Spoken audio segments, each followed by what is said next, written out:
நீரோடி அருகே ராட்சத அலையில் சிக்கி மாயமான மீனவர் உடல் மீட்பு. கன்னியாகுமரி மாவட்டம் முட்டம் பகுதியைச் சேர்ந்தவர் சேவியர் ஆண்டனி சுபன், வயது 32. கடந்த 16ஆம் தேதி அன்று இவர் தனக்கு சொந்தமான ஃபைபர் படகில் அதே பகுதியைச் சேர்ந்த ரகு என்பவருடன் கூட மீன் பிடிக்க சென்றுள்ளார்.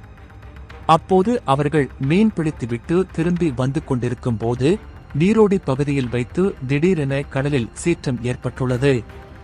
அப்போது ஏற்பட்ட ராட்சத அலையில் சிக்கிய படகு அலைத்தடுப்பு சுவரில் மோதி சுக்குநூறாக உடைந்தது. இதில் படகில் இருந்த 2 பேரும் கடலில் தூக்கி வீசப்பட்டனர். இதில் ரகு கடலில் நீந்தி கரையேறி உள்ளார். ஆனால் படகின் உரிமையாளரான சேவியர் ஆண்டனி சுபின் கடலில் மூழ்கி மாயமானார். இது பற்றி தகவல் அறிந்த அவரது உறவினர்கள் நீரோடி பகுதிக்கு சென்று கடலில் மூழ்கி மாயமான சேவியர் ஆண்டனி சுபினை தேடினர். இதற்கிடையே கேரள கடலோர பாதுகாப்பு குழும போலீசாரும் ரோந்து படகு மூலம் மீனவரை தேடி வந்தனர். இந்த நிலையில் நேற்று காலையில் கேரள மாநிலம் விழுப்புரம் கடற்பகுதியில் உடல் முழுவதும் சிதைந்து அழுகிய நிலையில் சேவியர் ஆண்டனி சுபினின் உடல் கரை ஒதுங்கியது.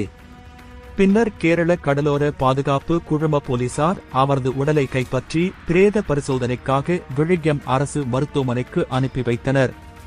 தொடர்ந்து இதுகுறித்து போலீசார் விசாரணை நடத்தி வருகின்றனர்.